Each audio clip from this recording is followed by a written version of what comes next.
Статистика бар, HR институттың зерттеуі бойынша 82% өз жұмысын жақсы көрмей жұмыс жасайды. Қалай кетсем болады? 82%. И бұл сондай да, сол үшін де жаңағы мұзбен бірге асфальт ериді, желмен бірге үй құлап түседі. Вот сапасыз болғаннан кейін нәтижесі сондай. Бабур мырза, Қазақстан бойынша номер 1 Галлоп тест маманы. Осы тақырып жөнінде біз бүгін әңгімемізді жүргізсек. Әлемде 90% компания осы Галлоп тестін қолданады. И олардың қолдану мақсаты өзінің топ менеджерларын өткіздіру арқылы олардың қабілетіне, мықты тұстарына сай жұмыс беру. Адам жақсы көріп істейтін қабілетіне жұмысты бекітетін болсаңыз, оны күнде мотивация жасап, оны сабаудың керегі жоқ. Келешектегі 5 жылдағы ең көп таңдалатын 10 жөндегі икемдіктің бірі ең бірінші аналитика деген. Тек қана деректерді жинап, оларды сақтап қана қоймай, сол деректерді талдау жасай білу ең топовый дейді қазір. Дүниежүзілік енді екінің бір қазір келеді, бизнес аналитик болу қалай деп сұрайды. Екінші икемділік ол креативті ойлау. Қазақшасын енді толық жөндегі айту бір сөз табылмаған шығар, бірақ мен былай деп ойлаймын. Біріншісі, егер сіз талдай жасай білсеңіз, екіншісі оны суреттей білу. Аналитикасы нашар болған адамға сапасыз ақпарат кіре береді мені. Фильтр жоқ қой. Бұл именно талант емес, жалпы дейік. Критический мышлениесі нашар болған адам анализ жасай алмайды. Осыған қатысты кәсіби бағыт, карьера құру тұрғысынан қандай кеңестер берер едіңіз? Роботтардан да бәсекеге қабілетті, олар алмайтындай болу үшін қандай дағдылар қажет? Енді сіз жасанды интеллектті қазір, мен айтишник емеспін, бірақ біздің продукттың сапалы болу маған байланысты. Себебі мен рынокты білем. То есть қоғамның спросын күнде мен байланыста болғаннан кейін мен айтишниктерге айтам, мынау болады, мынау болмайды. Сол үшін менің продуктым сапалы болады.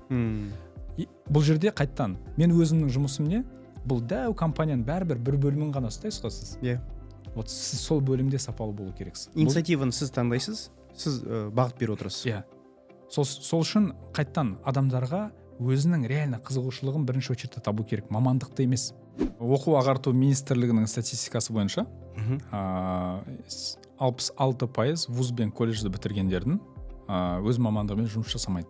66%. 66%. То есть 15 жыл олар 11 жыл мектепке арнайды, 4 жылын университетке арнайды. Одан кейін сіздің дұрыс жұмыс істеу ықтималыңыз 34%. 34%. То есть 15 жыл несіне арнады? Стандартно любой 15 жыл арнаған адам, ол сіз гарантия сұрайсыз ғой. Но қазіргі нәтиже, то есть білім саласында бұл үлкен проблема бар. Педагогикада бала ол жаңағы не емес дейді, сосуд емес, оны толтыратын дейді. Бала ол факел дейді. Сен от жағасың, ол жану керек дейді. Өзінің икемдіктен шығару керек. Ал жұмыс ол негізі ақша табатын бір операция емес, күн өмір бойы жасайтын жұмыс. Сенің ішкі жан дүниеңді сыртқа көрсететін бір площадка ретінде қарауға болады. Инструмент, нәтиже ғой енді. Айналып келген кезде.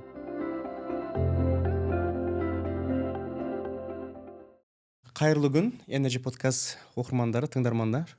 Қош келдіңіздер. Бүгінгі біздің қонағымыз Бабур мырза, Бабур Адилханұлы. Қош келдіңіз. Қош көрдік. Бабур мырза, Галлоп тест деген қазір екінің бірі айналысып жүрген, естіп жүрген тесттің бірі. Бабур мырза, Қазақстан бойынша номер 1 Галлоп тест маманы. Осы тақырып жөнінде біз бүгін әңгімемізді жүргізсек. Шақырғаныңызға рахмет, сенім білдіріп. Қош келдіңіз. Қазір таңда енді көп қой, неше түрлі тесттер бар. Қазір Қазақстан қоғамы енді пандемиядан кейін барып, әсіресе осы бағытта көптеген қызығушылық танытуда. Өзін тану болсын, өзін жәндегі мен қандай икемдіктерге көбірек басым иемін, немесе қандай икемдіктерімді дамытуым керек деген сияқты адамдарда жалпы қоғамда сондай бір бағыт бар, қоғамда бір сондай бір сұраныс бар. Және де осы ең көп сұраныстардың бірі Галлоп тесті. Басқа да психологиялық тесттер бар дейді, жәндегі Майерс-Бриггс дейді, тағы да басқа тесттер, оны енді бәрін өзіңіз бір кішігірім айта кетерсіз. Жалпы Галлоп тесті 2023 жылдың деректеріне сәйкес қарайтын болсақ, 30 миллион адам өткен екен. Дүние жүзінде ең көп тест өткен не екен? Психологиялық компания ғой, енді Галлоп аты бренд болған, айналған. 34 түрлі талантты адамнан анықтап, соның қайсы мықты, қайсы әлсіз тұстарын талдап береді екен. Осы бағытта тесттің басымдылығы қандай? Яғни басқа тесттер қарағанда айырмашылығы. Және бұл тесттің түр-түрі бар екен. Лидерлерге бар, басшыларға бар, студенттерге бар. олардың айырмашылығы қандай? Жалпы осы жайында бір әңгіме жүргізсек. Жалпы бүкіл технология қолданып отқан барлығы как бы Америкадан да. Не себепті ол жақта ғылым, білім мемлекеттің приоритетінде болғаннан кейін ол жақтан жақсы сапалы қызметтер, жақсы сапалы продукттар шығады. И Галлап организациясы да әлемде ең өзінің сферасына топ номер 1. И олардың негізгі бар емес пе мемлекеттер, бақытты мемлекеттер, бақытсыз мемлекеттер, бұл зерттеудің барлығын сол организация жасайды. Сол себепті олардың өте үлкен доступ және үлкен ақпараты болғаннан кейін бұндай тесттер жасаған кезде олардың точности өте жоғары. И даже Big data дейсіз ғой. Big data, вот, иә. То есть олар үлкен данныймен точно жұмыс жасағаннан кейін қай мемлекетте қандай трансұлттық корпорациялар олармен жұмыс жасайды. Вот 5 жылдың ішінде осындай инвестиция миллиардтаған шыға ма жоқ па, политический ситуациясы қалай болады, ол мемлекетте төңкеріс болуы мүмкін ба, әлде ол жақта бақытты халық ақшаны қайтарып бере ме, бұның барлығын осындай сияқты организациямен жұмыс жасайды. И Галлап бұның көшбасшысы. Сол себепті олардың бұл тесті де өте сапалы. Вот Fortune 500 деген не бар, журнал бар, ол бойынша әлемде 90% компания осы Галлап тестін қолданады. И олардың қолдану мақсаты өзінің топ менеджерларын өткіздіру арқылы олардың қабілетіне, мықты тұстарына сай жұмыс беру. Адам жақсы көріп істейтін қабілетіне жұмысты бекітетін болсаңыз, оны күнде мотивация жасап, оны сабаудың керегі жоқ та, былайша айтқан кезде. Жақсы көрген жұмыс. Ол өз-өзімен жасайды. Мысалы, сіз аналитиксіз, сізде аналитика деген талант бар. Галлапыңызда сізге вот есептеп на месте жасай бересіз ғой. Иә. Ақпаратта просто так жинай бересіз. Сізге наоборот жасатпау үшін ақша беру керек та, тоқтату үшін. А вот енді ойлаңыз, жұмысшы келді, оған ұнайтын жұмысты берген кезде ол просто так істейді да. Ол хоббисіне ақша алған сияқты болады. А жұмыс берушіге идеальный жұмысшы сондай емес па негізі? Дұрыс айтасыз. 500 деген Fortune, енді сөзіңізді бөліге дейін, 500 деген ол ең мықты 500 компанияның арасынан таңдалған компаниялар 90% осы Галлап тест арқылы өтеді. Fortune 500-ге іліну үшін ол жерде өте үлкен конкуренция ол жақта. Coca-Cola сияқты үлкен Apple, Google, неше түрлі. Сол үшін вот бізде қызық болды, мен Галлаппен өздерімен сөйлестім, айтам, Қазақстанда осындай Google Trends бойынша екінші орында. Словения или Словакиядан кейін, И как минимум 1 жыл бұрын сондай еді. И айтам, вот Қазақстанда осындай тренд болып жатыр, давайте Қазақстаннан ашайық. Мен сендердің представительдерім болайын, барып оқуға дайынмын. Филиалын ашайық. Олар айтты, біз скорее Өзбекстаннан ашамыз деді. Как раз сол периодта Өзбекстаннан Apple'дың көп компанияларының орталығы ашылды. Вот сол кезде олар сөйтіп айтқан еді. И менде қызық болды. Қазақстан, хотя финансовый жақсырақ, халықта осындай тренд болып жатыр. То есть олардың өздерінің пландары бар. То есть олардың ұзақ мерзімді стратегия құрған кезде осындай зерттеулер керек. И бұл нәрсе мен үшін тоже бір жаңалық болды, кішігірім. Қызық. Сонда Өзбекстан көп компанияның потенциалын жеңісі болып тұр ғой. Скорее олар потенциалын көріп тұр. То есть халық кішкентай жерде орналасқан, туу саны өте көп, халық жылдан өсіп жатыр, и бұл потенциалды скорее олар көбірек прибыльный деп ойланып жатыр да. Келешекке бағдар несі, халықтың саны 2 есе болғандықтан. Қызық екен. Жалпы негізі болашақ дейміз, және халықтың саны ойында біздің жастарға байланысты. Қазір жастарымыз бұрынғы жастар емес. Қазір жастардың қазір 16-18 жастағы бала келешек бәлкім 10-20 жылда, бәлкім одан да көп жылда не жоспарлағанын айта алатындай дәрежеде. Біз кезінде ондай бәлкім мүмкіншілік болған жоқ па, біз мұнай саласын таңдадық. Мысалы өзімді айта кетейін, 20 жыл бұрын себебі мұнай саласында жұмыс бар деген мақсатпен кеттік. Қандай жұмыс екенін білген жоқпыз ғой, шыны керек енді. Бірақ ол жерде біріншіден аш қалмаймыз, жұмыс болады, екіншіден айлығы да аз болмайды деген мақсатпен бардық. Қазіргі жастар әрине енді сол бір себеп инструмент ретінде Галлапты қолданады, және 16-18 жастағы жастардың өмірлік тәжірибесі енді аз, әрине корпоративтік жәндегі өмірді өтпеген, яғни оларға компанияға бармас бұрын қандай икемділіктерге сай өздерінің мамандықтарын таңдау жәндегі сұрағы болады да көбінесе. Осыған қатысты сол жастардың тест нәтижесіне сүйеніп мамандық таңдау қаншалықты тиімді деп ойлайсыз? Қандай Галлаптың пайдасы және рисктер бар? Тағы да бір осыған қоса кететін жай, көбінесе жұмысшылар жұмыс іздеген кезде жастар келеді, жәнегі тәжірибең бар ма деп сұрайды бірінші. Жастар айтады, мен жаңа ғана бітірдім ғой дейді. Тәжірибең қайдан дейді. Одан кейін айтады, тәжірибең болмаса, онда тәжірибе жинап кел дейді. Сол кезде сөйлесеміз. Қандай жұмысқа барса тәжірибе дейді. Сонда қайсы дейді, жұмыртқа бірінші болу керек па, әлде тауық бірінші болу керек деген сұрақ па? Жалпы осы сұрақта бір ой жүргізсек, әңгіме жүргізсек бауырымызға. Оқу ағарту министрлігінің статистикасы бойынша 66% вуз бен колледжді бітіргендердің өз мамандығымен жұмыс жасамайды. 66%. 66%. То есть 15 жыл олар 11 жылын мектепке арнайды, 4 жылын университетке арнайды. Одан кейін сіздің дұрыс жұмыс істеу ықтималыңыз 34%. 34%. Yeah. То есть 15 жыл несіне арнады? Стандартно любой 15 жыл арнаған адам, ол сіз гарантия сұрайсыз ғой. Но қазіргі нәтиже, то есть білім саласында бұл үлкен проблема бар. Тем более 2027-ге дейін скорее мектептердің орындары тапшы болады. Оқу ағарту министрлігі қазіргі кезде мектептерді көп ашумен айналысуда негіз. Просто потокты игеру керек қазір. Енді ойлаңыз, білім сапасына қаншалықты мән бере аламыз? Бұндай объем жұмыс болған кезде. Сол себепті негізі мен де мұғаліммін, негізі география, биология мұғаліммін. И бұл саланы іштен көргеннен кейін как бы мектеп ашу бар. Немесе білім саласының горизонтальный проблемасы шешу. Сапаға сапаны қалай жақсарта аламыз деген не болды. И осы профориентация деген нәрсе Галлаппен бірге солай ілесіп келді. Хотя осы мен профориентатор болам, Галлап эксперті болам деген ой болған жоқ. Бұл тестті өзіме қолданып, айналама айтып бастағаннан кейін, оказывается, адамдарға керек екен. И біз бұл сұраныс бар, сұраныс пайда болды. И тоже адамдар болды, бұл қымбат тест, Қазақстанға тура келмейді деген сияқты. Но как бы проблеманы шешкен кезде адамдар өмір бойы жек көретін жұмысыңмен айналысу керексің, еще сен потенциалыңды жоғалтасың. А тут сен какой-то бір ақша бересің, қиналсаң да, зато сенің өмірің жеңілдейді да, и сенің потенциалың ашылады. И вот солай болды да, қазіргі таңда біз қазір международный мектептер бар, Тамас мектебі бар, Квантум бар, и Билдан оқушылар көп келеді, РФМШ-дан көп оқушылар келеді. И біз ол оқушыларға осы 66%-ның қатарына қосылмай, өзінің қабілетіне тума болуы мүмкін, немесе өмірде алған қабілетіне максимально тура келетін мамандық таңдап береміз. И балалар не үшін ол мамандыққа бару керек?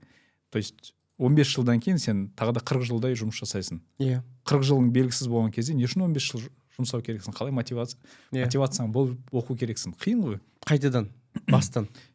Тем более, скорее всего, адамдар оқуды бітіргеннен кейін олар 66%-ның қатарына қосылып переквалифицируется етеді. И бұл қаншалықты уақыт жоғалту, қаншалықты сен табыс жоғалту, қаншалықты мүмкіншілік. И бізде еще ажырасу мені тоже нетеді, уайымдататын проблема. И бұған да алып келеді. То есть цепная реакция өте үлкен, да? И тем более вот Галлаптың зерттеуі бойынша well-being деген, то есть благополучие қазір вот тоже модно болып жатыр ғой. Well-being деген адамдар қаншалықты өзінің өмірінен риза. И 50% карьераға байланысты екен.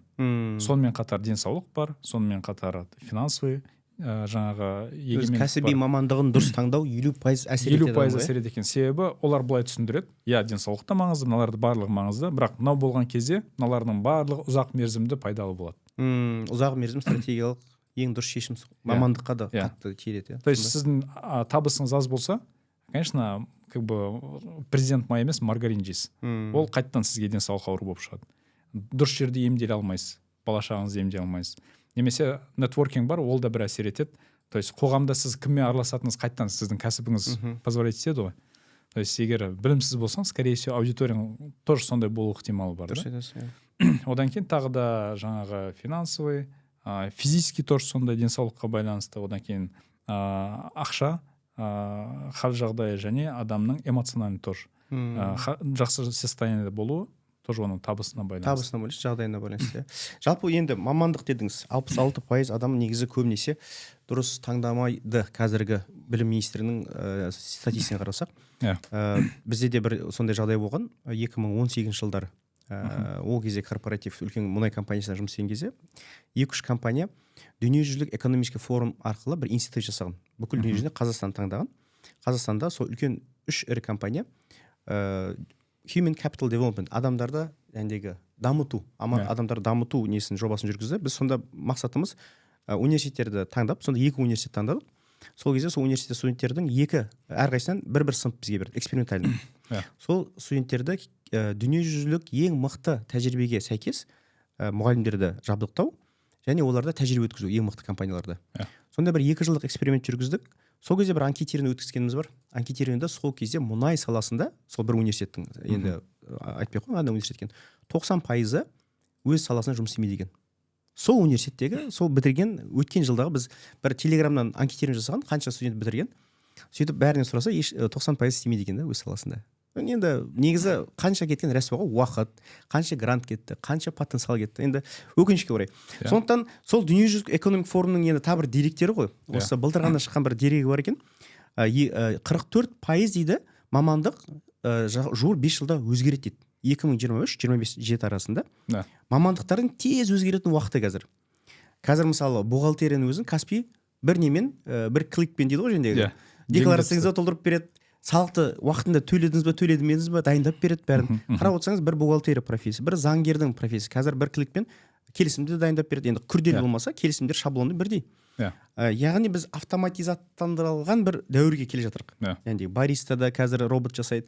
Және өткенде бір рилс жасағам, соны қарадым да. Бір мұнай жендегі құятын, бензин құятын автозаправщиктің өзі робот болып барды. Бәрі роботқа айналып бара жатыр да. Сонда келешекте алаңдатады енді. Жас буынның біз енді қандай мамандық таңдасақ, келешекте жұмыссыз қалмаймыз деген уайым. Сол жерде дүниежүзілік экономик форум өздеріне бір және талдау жасаған екен. Сонда дейді, келешектегі 5 жылдағы ең көп таңдалатын 10 жендегі икемдіктің бірі ең бірінші аналитика деген. Тек қана деректерді жинап, оларды сақтап қана қоймай, сол деректерді талдау жасай білу ең топовый дейді қазір. Дүниежүзілік енді екінің бір қазір келеді, бизнес аналитик болу қалай деп сұрайды. Екінші икемділік ол креативті ойлау. Қазақшасын енді толық жендегі айту бір сөз табылмаған шығар, бірақ мен былай деп ойлаймын. Біріншісі, егер сіз талдай жасай білсеңіз, екіншісі оны суреттей білу. Өнер жендегі дизайнерлік жендегі немен икемділікпен. Үшіншісі икемділік ол resilience, flexibility, agility дейді. Ол жендегі бейім болу, сабырлы болу, жендегі адаптивный жендегі әр неге дәуіріне қарай соған икемділікті қолдана білу. Төртіншісі дейді мотивация дейді, енді оны аударудың керек емес. Бесінші дейді curiosity дейді, адамның жендегі қызығушылығы өмірге деген. Алтыншысы технологиялық жендегі білім. Жетіншісі внимательность деталь жендегі мұқият білу цифрларға. Сегізіншісі эмпатия. Тоғызыншысы лидерлік жендегі нелер, икемділіктер. Оныншысы сапаға көңіл бөлу дейді. Енді осыны айтып өттік. Осылардың енді аналитика ойлау 72% дейді. Сонда 800 компания жасаған ғой. 800 компания арасында жасағанда, 800 компания арасында 72 компания айтқан екен, бізге талдау, аналитика жасай білетін адам керек деген. Ал креатив ойлайтындар 73, аналитика ойлайтындар 72%-ға өседі деген. Креативті ойлайтын 73%-ға өседі деген. Деген болжамдар бар. Жалпы мен аналитика екеуінде орны бөлек. Енді сізден бұл сұрақ, дата аналитика бойынша көп сұрақтар болады қазір. Қалай аналитик бола аламын? Және қалай жендегі креативті ойланамын? Осы галлап тесттің нәтижелері қандай болған дұрыс деп ойлайсыз? Осы икемдіктерге ие болу үшін. Екіншіден, осы тест нәтижелері сәйкес келмесе, бұл салаға кіру мүмкін емес пе деген сөзге келеді. Жендегі, яғни бір аналитикаға бола алмай ма, немесе жендегі дизайнер бола алмай ма деген секілді. Қалай ойлайсыз? Сұрақты екіге бөлсем, біріншісі жаңа 90% дедіңіз ғой. Министерствоның статистика бойынша 90% оқушылар өзінің қандай мамандыққа бару керек екенін білмейді. И оларға жол сілтейтін мұғалімдер де, ата-аналар да 82% зерттемей балаларға рекомендация береді. Кеше Астана хабта форум болды. И форумда оқушыларға выступать еткен кезде сұрадым, өз мамандықтарымен жұмыс жасайсыңдар ма десем, 90% көтерді. Істейміз, Істейміз деп. То есть, видите, точка входа қалай, точка выхода қалай болып жатыр. И бізде, айтам, вот сіздердің орындарыңызда біз 10 жыл бұрын болдық, и сіздер де біздің орнымызға келесіздер, давайте біздің эксперттер, қауымы выступать еткен эксперттер, сіздердің мамандықтармен жұмыс жасап жатсыздар ма десем, екі-ақ кісі менмен, точнее, мен де өз мамандығым істеп жатқан жоқпын негізі. 10 кісінің екеуі ғана өз мамандығымен істеп жатыр екен. Вот география эксперті, ол кісі туризмді бітірген. Жаңағы тарих эксперті, ол политология бітірген. То есть сондай, да? 80% дейсіз ғой. 80% қайттан. И бұл жерде де статистика бар. HR институттың зерттеуі бойынша 82% өз жұмысын жақсы көрмей жұмыс жасайды. Қалай кетсем болады? 82%.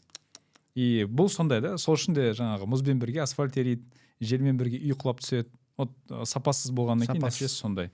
Екіншісі, дата аналитикаға байланысты жаңағы дүниежүзілік экономический форумның керек қабілеттеріне байланысты екеуін айттыңыз. Бірі аналитика, екіншісі креативити. То есть бұл жерде негізі адамның миын алатын болсақ, ми ақпарат кіру керек, шығу керек қой. Иә. Вот кіру үшін аналитика керек. Ақпарат, иә. Аналитикасы нашар болған адамға сапасыз ақпарат кіре береді миына. Фильтр жоқ қой. Бұл именно талант емес, жалпы дейік. Критический мышлениесі нашар болған адам анализ жасай алмайды. Анализ жасайтын адам ол ақпараттың керек емес екендігін сортировать ете алады. Сіздің жұмысыңыз, тем более сізден көп ақпарат кіру керек. Мысалы, сізге заказ келеді, сіз айтасыз, вот данныйды аласыз, ішінен керегін шығарып, обрабатывать етесіз тағын, одан кейін бұл шығатын кезде не болу керек? Креативити болу керек. Бұл сіздің ақпаратыңыз болу керек. Бұл жаңағы сиырға шөп бересіз, и сүт қып шығарып береді. Шөпті қорытуы бұл аналитика. Адамның несі? Икемділігі. Ал сүттің сапасы бұл креативити. Құс сияқты құсық бермеу керек қой. Иә. Вот реально жұмысын жақсы көрмеген адам ол жұмысын қорыта алмайды ғой. Сол үшін ол қалай шығарады? Құсық қып береді. Ал егер жұмысын жақсы көрген адам не істейді, ол 10-12 сағат бойы қорытып, сиыр сияқты да. Аспазшы сияқты ғой. Иә. Кайфпен істеген кезде ол жерден шынында сүт пайда болады да. Вот бұл жерде аналитика мен креативити солай қарауға болады. Кейбір адамдарда вот Галлап бұл қабілеттерді таланттардың призмасымен өте анық көрсете алады. Әрине гарантия жоқ, бұл таланты бар адам точно сол маман бола алады деген. Әрине ол адамның өзінің еңбегіне де байланысты, бірақ точка старта кімде қай жаққа қарай икемі бар. Фундаментально потенциал кімде бар да. Мысалы, Майкл Джексонға Майк Тайсонның боксер бол деңіз, бәлкім сол штаттың деңгейінде ғана қалатын шығар, өмір бойы занимация етсе де. Егер Майкл Джексонға мысалы наоборот биле десе, вот Майкл Джексон пайда болады ортада. Немесе Стив Джобсқа, білмеймін, агросфераға бар десең, бәлкім сол жаққа бір аппарат ойлап табады, бірақ ешкім танымайтын еді. Ол технологияға кетті да. Дизайнмен мысалы MacBook шығарып берді бізге да, iPad шығарып берді. Сол үшін адамдардың жаңағы генетикалық тұрғыдан, отбасылық тұрғыдан және өзінің қызығушылығына байланысты адамдарда бәрібір бағыты бар. Біз соны ашуымыз керек. Қазір айтады, педагогикада бала ол жаңағы не емес дейді, сосуд емес, соны толтыратын дейді. Бала ол факел дейді. Сен от жағасың, ол жану керек дейді. Өзінің икемдіктен шығару керек, иә. Ал жұмыс ол негізі ақша табатын бір операция емес, күн өмір бойы жасайтын жұмыс. Сенің ішкі жан дүниеңді сыртқа көрсететін бір площадка ретінде қарауға болады. Инструмент, нәтиже ғой енді. Айналып келген кезде. Мысалы, сіз не үшін подкастпен айналысып жатсыз?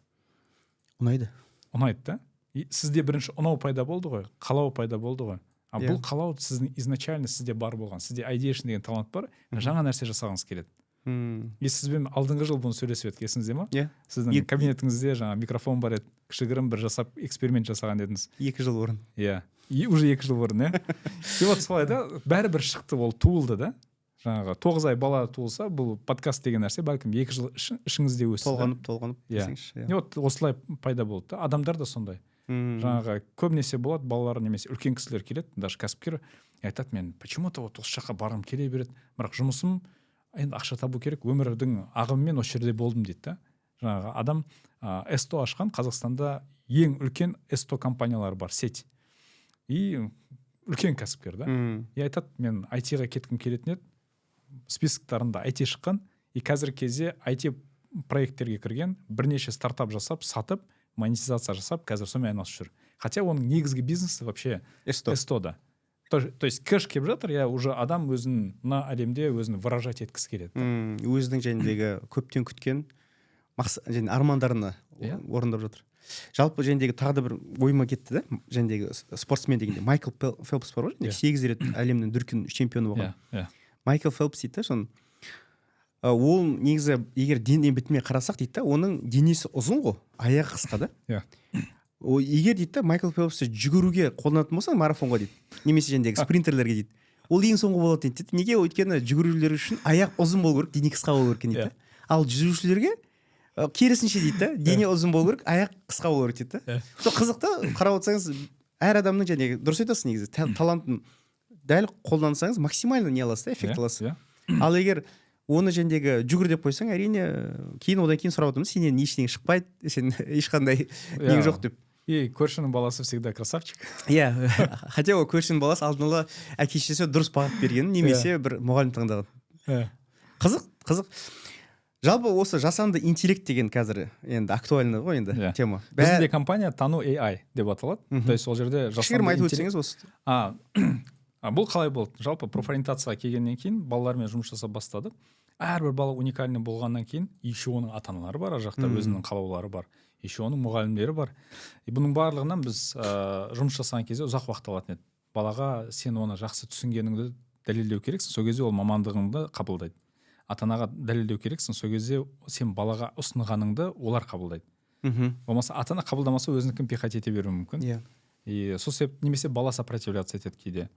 Вообще басқа жаққа кете беруі мүмкін, жаңағыдай блогер болам деген сияқты да. И жұмысты түсіндік, индивидуальный подход керек, бірақ проблема массовый. Қаншама мектеп бар, стандартный профориентатордың жаңағы несін шығаратын болсақ, образын шығаратын болсақ, бұл мұғалім өмір бойы мектепте істеген. И скорее всего оның сағат саны аз болғаннан кейін оған қосымша жұмыс ретінде береді.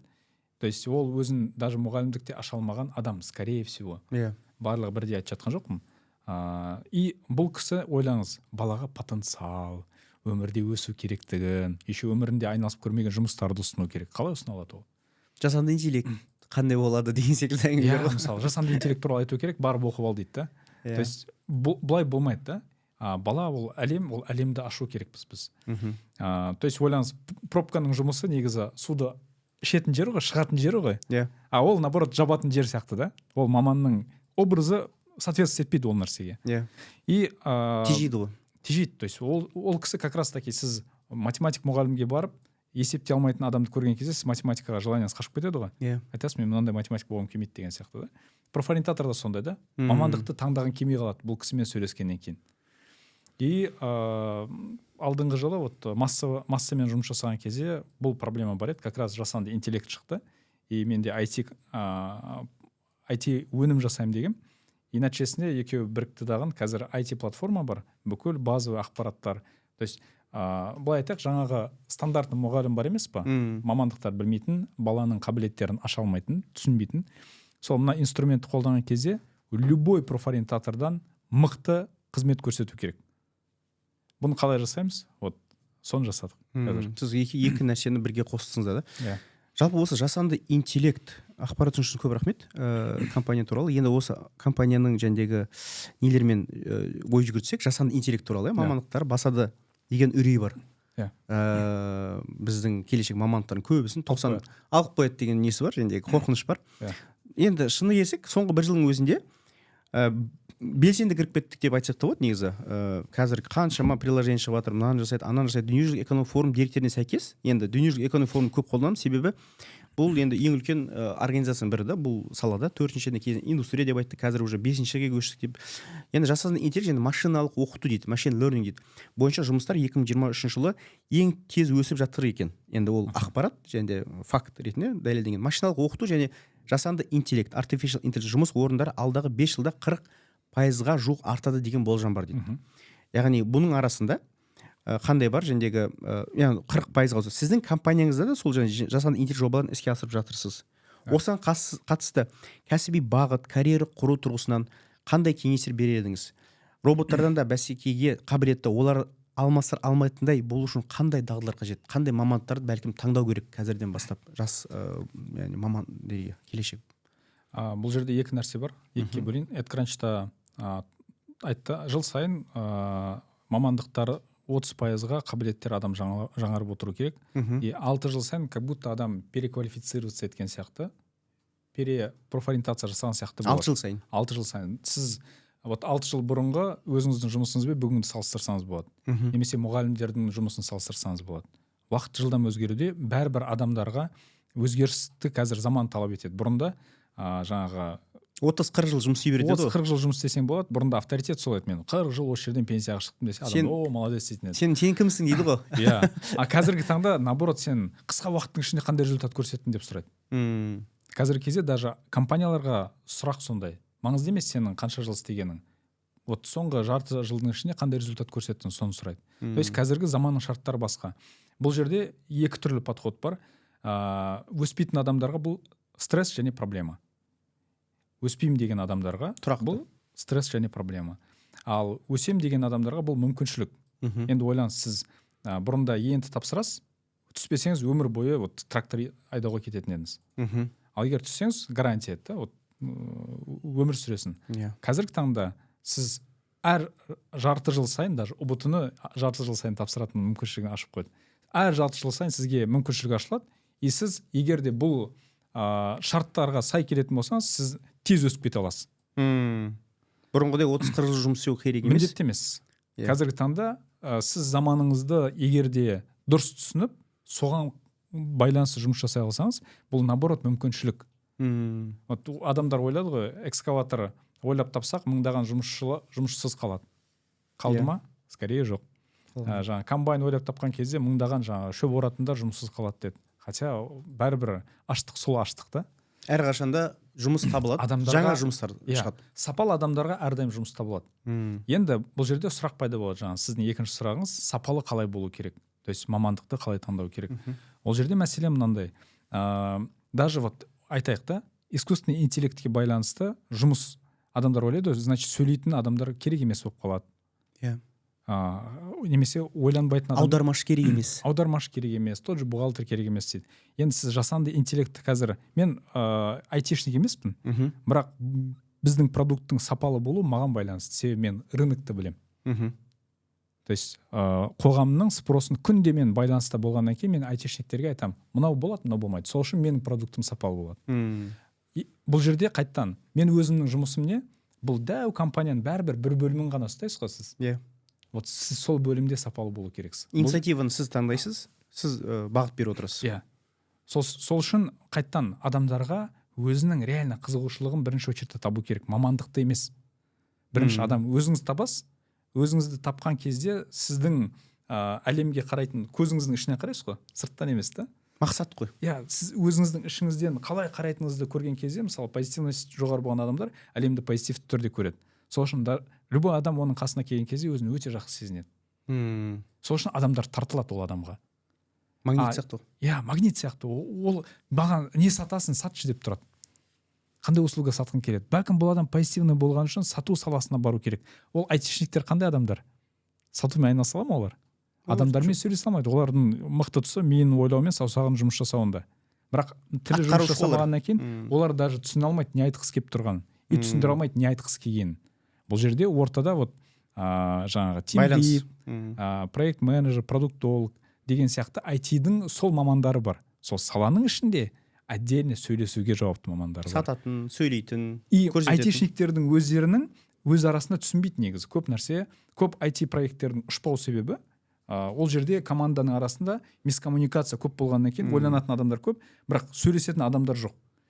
Сол себепті ол жаңа бір аяғы ұзын, бір аяғы қысқа, бір көзі дәу, екінші көзі кішкентай, бір адам туылса ол өмір сүре ала ма, бақытты болып. Түсінбеушілік көп болады одан кейін. Көп болады да. И сол себепті даже full stack деген не бар? Девелопер. То есть маман бар. Бәлкім қателесуім мүмкін, айтишник. Бірақ сол маманның жұмысы айтишниктердің арасында переводчик адам. Енді айтыңыз, переводчик жұмысы керек па, керек емес па?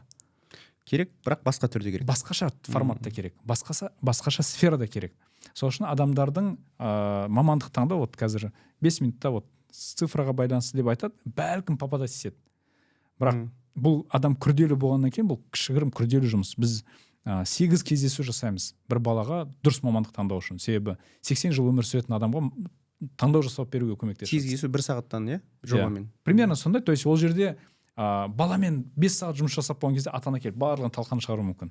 И айтады, мен уже 3 жыл болды осындай репетиторға бара жатырмын. Мен бір балам экономист болу керек, мен ақшамды есептейтін. Екіншісі жаңағы полицейский болу керек, оны қорғайтын. Үшіншісі врач болсын, мен емдесін. То есть профориентация жаңағы әке-шешесі жасап тастаған да. Әлемде өзі баланың қызығушылығы не, ол вообще как бы салам алейкум сияқты да, примерно. Бәлкім даже осы үшеуінің орнын ауыстырса болуы мүмкін да. Әке галактика болып тұр ортада. Бәрі соны айналу керек та. Жұлдыздар секілді. Жаңағы дағдыларға енді келсе қайтадан. Шыны керек, адам жан-жақты даму керек. Әрқашан даму керек. Адамдар тарапынан кәсіби даму жан-жақты және интеграцияны талап етеді. Тек қана IT-ді білмейді, тек қана сөйлесуді емес, жан-жақты. Қазір таңда тек сол жөніндегі айтқан секілді hard skillспен шектеліп қана қоймаймыз, және кодирование тек қана жетпейді. Мысалы, McKinsey компаниясы енді дүниедегі үлкен 3 консультация компанияның ең үлкен біреуі McKinsey, Bain, Boston Consulting дейді. Және McKinsey компаниясының директорының бойынша олардың өздерінің шығарған бір T-shape дейді, T-кейпті болуымыз керек дейді. т әріпі секілді дейді. Яғни бұл жеке тұлғалық қызметте қолданатын функционалдық және белгілі бір салаға тән спецификалық дағдылардың жиынтығы дейді. Сонда т әрпінің үстеңгі көлденең сызығы қажетті дағдыларды горизонтальный жөніндегі дамыту, ал тік жөніндегі сызығы тәжірибе білім тереңдігі дейді. Сапа артады.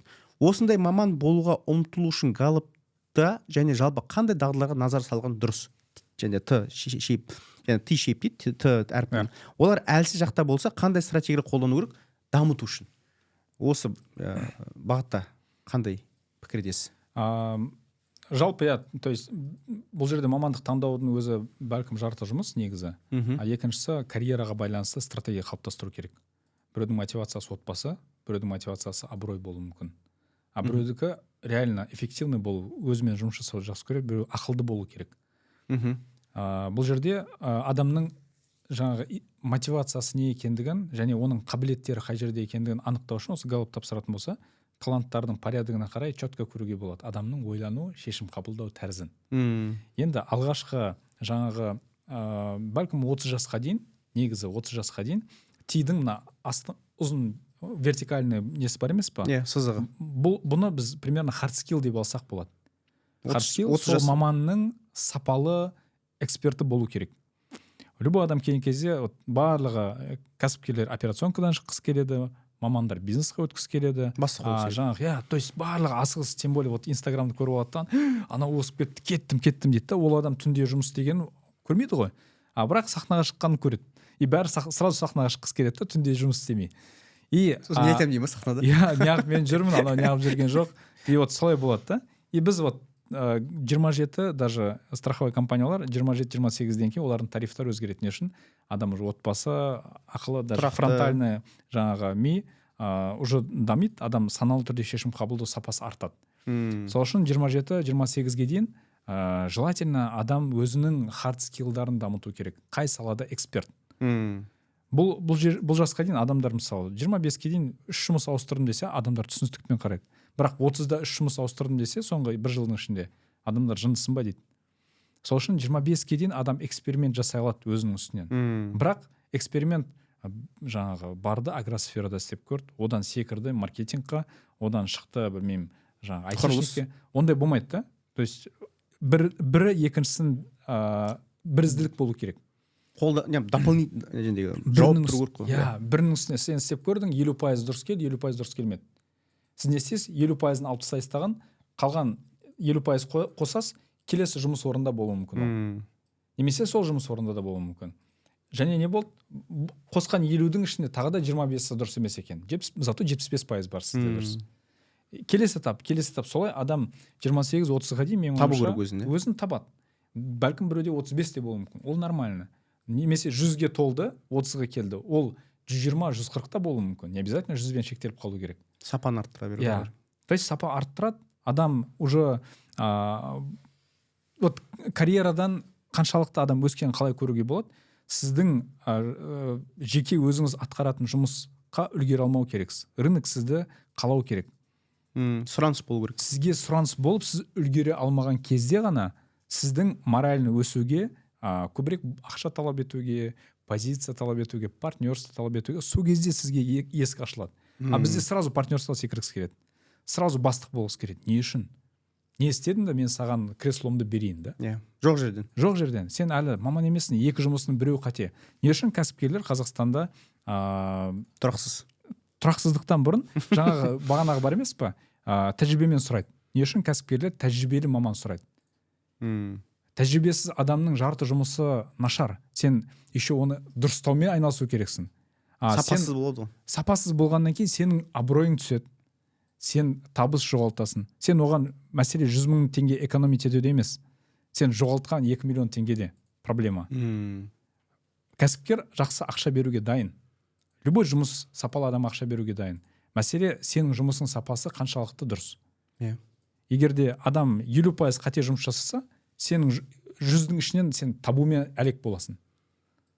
Еще оны уволить ету үшін тағы да себептер табу керексің. Шыдау керексің тағы да. Орнына қайттан адам табу керексің. Оны адаптировать ету керексің. Еще гарантия жоқ. Сен тапқан адамың ол орынға сай келеді. Қаншама не дейсіз ғой. Сол үшін адамдар мәселе ақша төлеуде емес, мәселе сапалы адам табуда. Вот 82% нені айтып тұр? Сапасыз адамдардың өте көп болғанын айтып тұр. 4 есе көп. Иә, 66% деген соны айтып тұр. Адамдар изначально дұрыс емес есікке барады, жаңағы ағаш өсіретін жерден зергер болғысы келеді да. Сен ағаш, сен жаңа баққа келдің, ол жақта топырақпен, өсімдікпен жұмыс жасайсың, жемістерді жақсы көру керексің да. Жоқ, ол жерде не үшін алтын жоқ, не күмістер әдемі емес, не үшін тас жатыр жерден деген сияқты да. Енді то есть переквалификация жылдан болады ғой. Бұл наоборот адамдар өзін тапқан адамдарға бұл мүмкіншілік. Өзін тапқан адамға мүмкіншілік. Мен мына жерде жұмыс істеймін, мен көгеремін дейді. А мына жерге мен қадалам, скорее всего. И каждый өзгеріс оларға мүмкіншіліктер есігін ашады. Сосын мүмкіншілікке заточены болған адамдар, позитивный, конструктивный оқимын деген адамдарға искусственный интеллект болсын, заманның өзгеруі, технология барлығы. Наоборот, оларға кайф. Олар әрбір волна сайын ол жаңа волнаны игереді. Мүмкіншіліктерді игереді. Ол басқалар жыл сайын жаңағы бір-ақ рет күтетін болса, ол 2 рет, 3 рет жеміс алады. Мысалы, бұл жаңағы агросфера сияқты қарасақ болады. Қазір технология не береді? Сізге бұрында жазда помидор жейтін едік. Иә. Ананас жеу үшін біз тропический жаңағы мемлекеттерге баратын едік. Иә. Қазіргі кезде теплица жасайсыз, технология мүмкіншілігін береді. Сіз 4 мезгіл бір сол топырақтан 4 мезгіл жеміс жинай аласыз. Өнім аласыз. AI да сондай, технология да сондай. Сіздің дұрыс қолдансаңыз, бұрында классикалық тұрғыдан бір-ақ рет өнім алатын жерден сіз 4 рет, 5 рет аласыз. Көмектеседі. Наоборот, мүмкіншілік. Инструмент қой.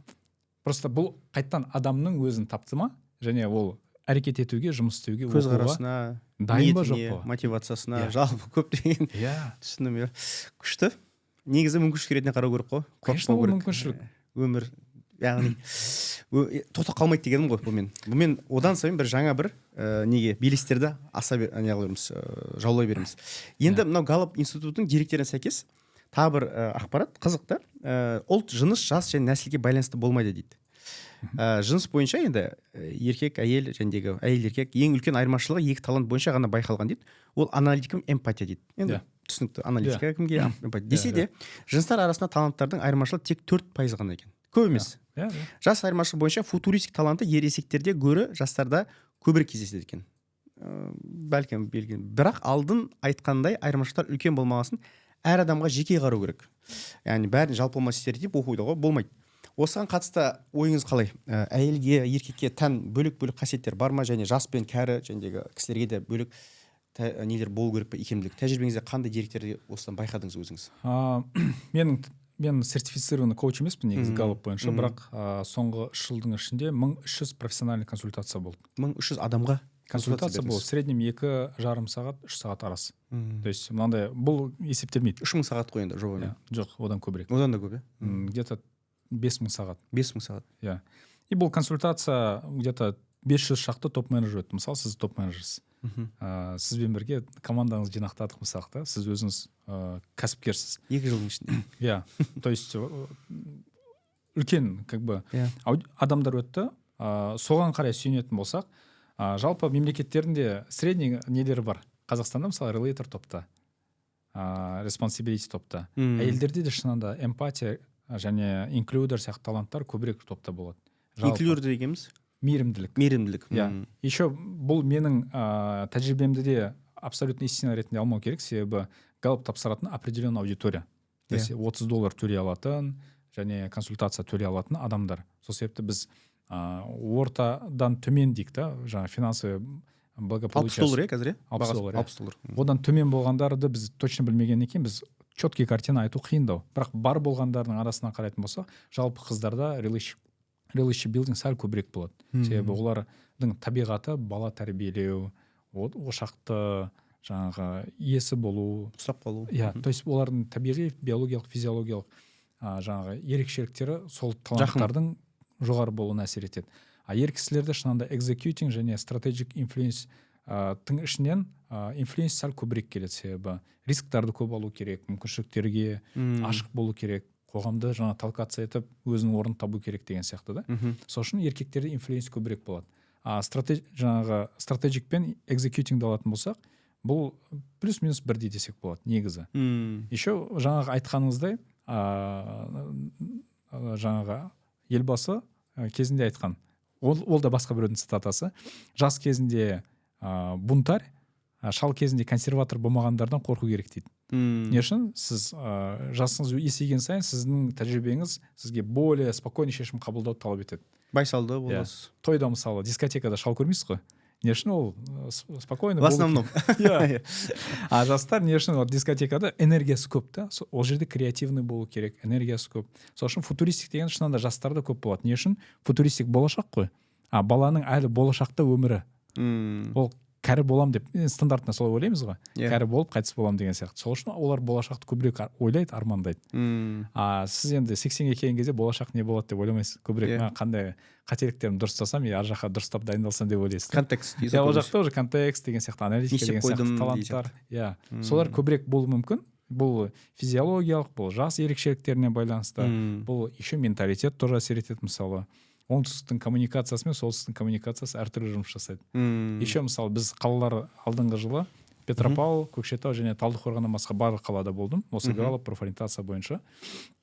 Мысалы промышленный қалаларда ол жерде консистенси сияқты правиламен жүреді. То есть ол қаланың ойлану және өмір сүру тәрізі басқаша.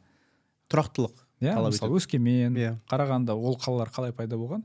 Жаңағы заводтың айналасына пайда болған. Завод сізден басынан бастап соңына дейін бір системаның ішінде, процестің ішінде болу керексіз. Сол үшін алыстан келеткен таксист өтіп кеткенше таксисттер күтіп тұрады. Бізде оңтүстік Алматыда қалай? Шымкентте мүмкіншілік таптың ба, сразу кіріп кету керексің.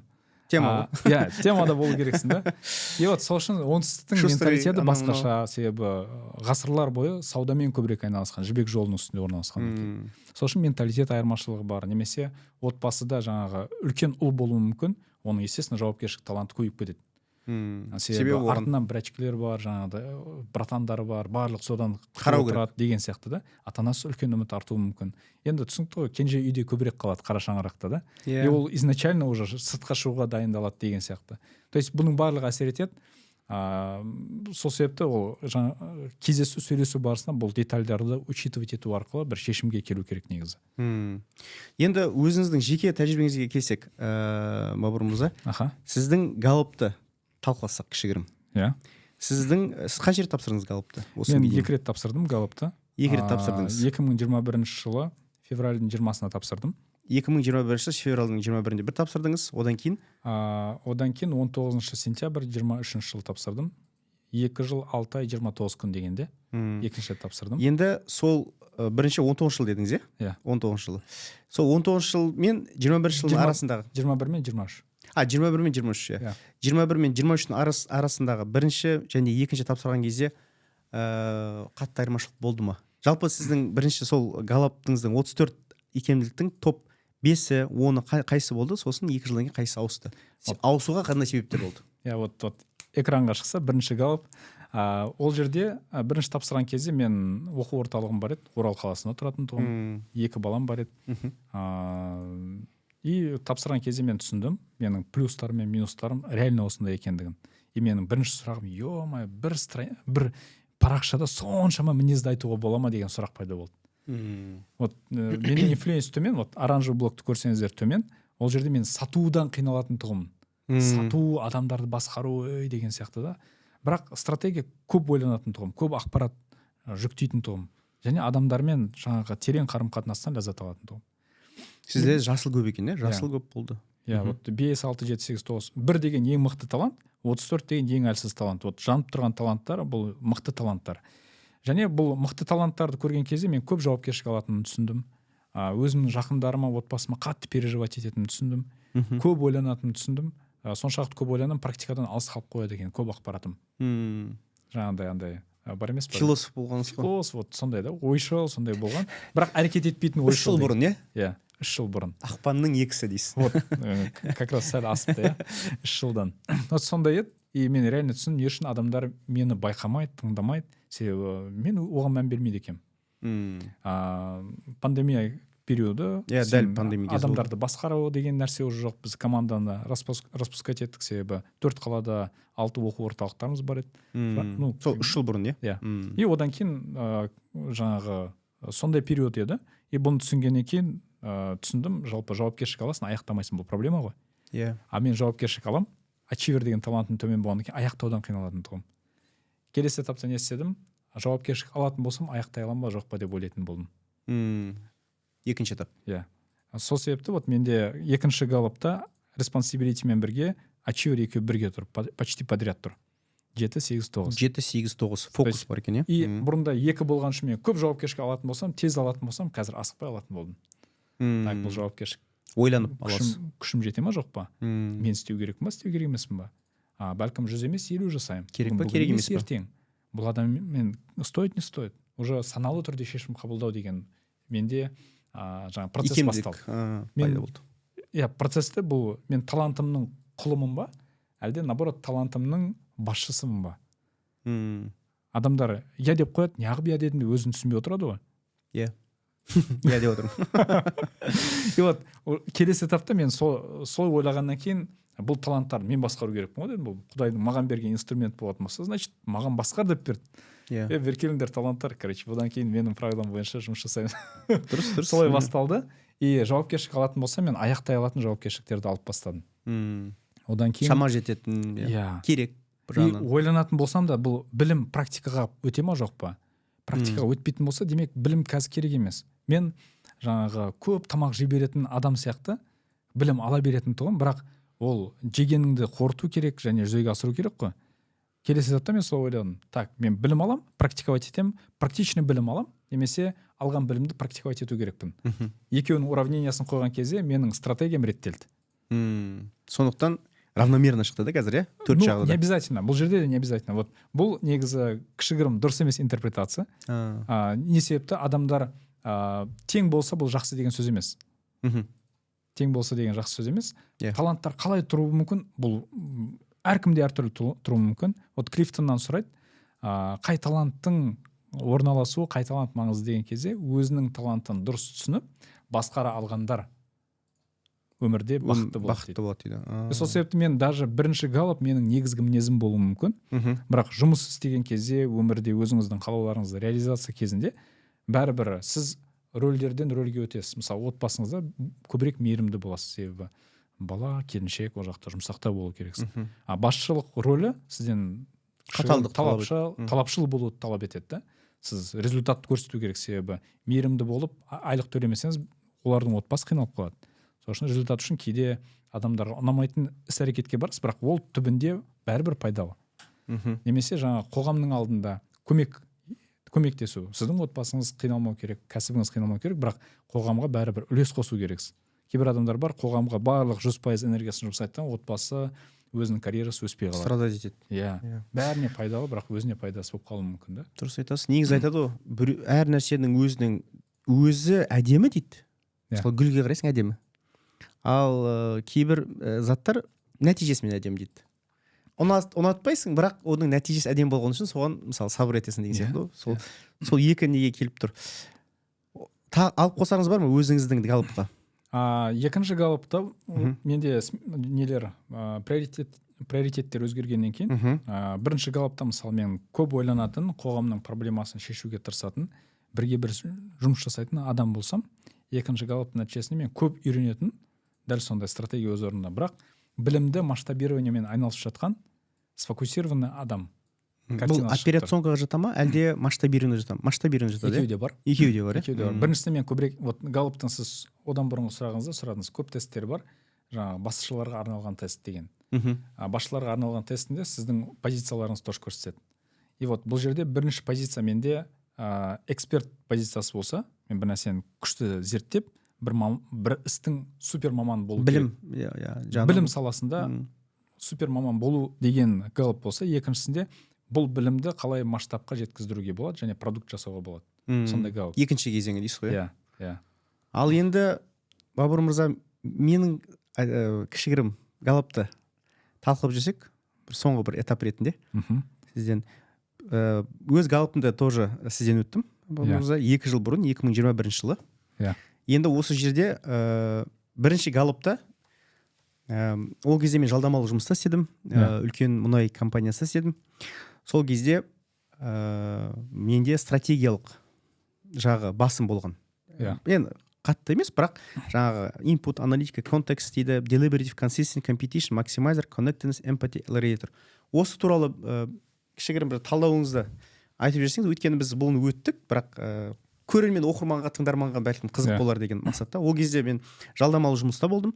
2 жыл бұрын жұмыстан шықтым, қайтадан тапсырдым. Үлкен бір өзгеріс болған секілді болды өзіме. Соны бір осы жерде бір шығарып жіберіңіз. Менің Галлаптың 2021 дәл жәндегі 3 жыл бұрын өткен тестпен былтыр өткен 1 жыл бұрын өткен тестті.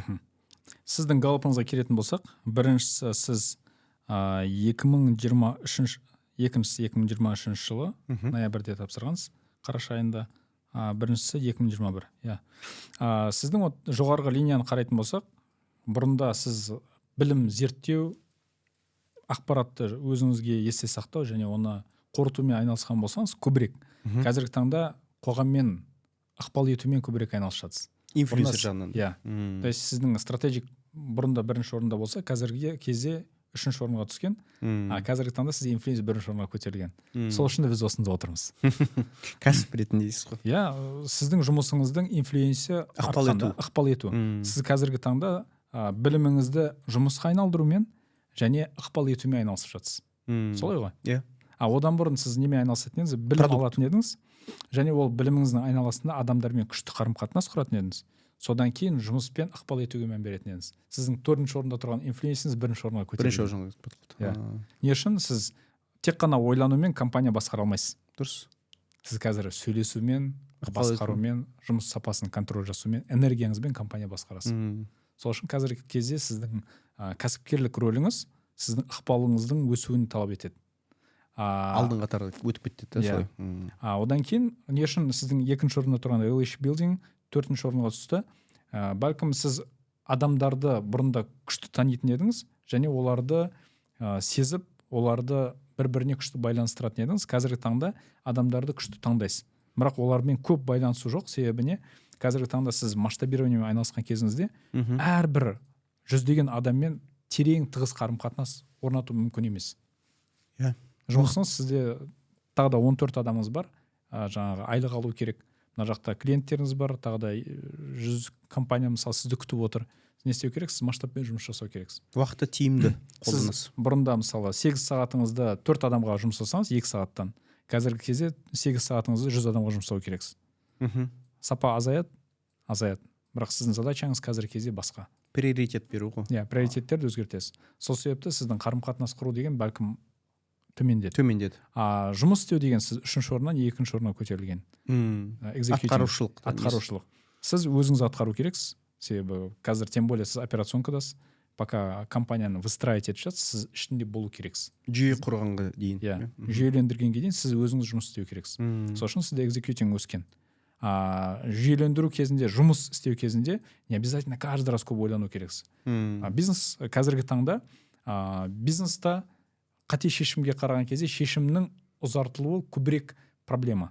Әсер етеді. То есть қате шешім шығару бар, тез, немесе ұзақ уақыт бойы дұрыс шешім шығару бар. Қайсысы дұрыс деп ойлайсыз? Қате шешім шығар? Тез. Тез шешім көбірек маңызды. Себебіне бұрында мысалы тот же Илон Маск пен Роскосмосты алайық.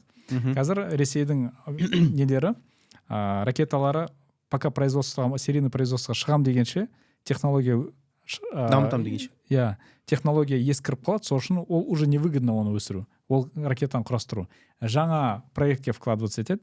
Ол 10 жылда дайын болам дегенше Фальконның 5-еуі ұшып кетеді. Илон Маск не жасады? 4 ракета жасады. Біріншісін жар жерді, результатын алды, зерттеп дұрыстады. Екіншісінде ұшырды, қайттан жарылды. Үшіншісінде ұшты, дұрыс қонбады. Бірақ 4-шісінде оның ракетасы ұшып бастады.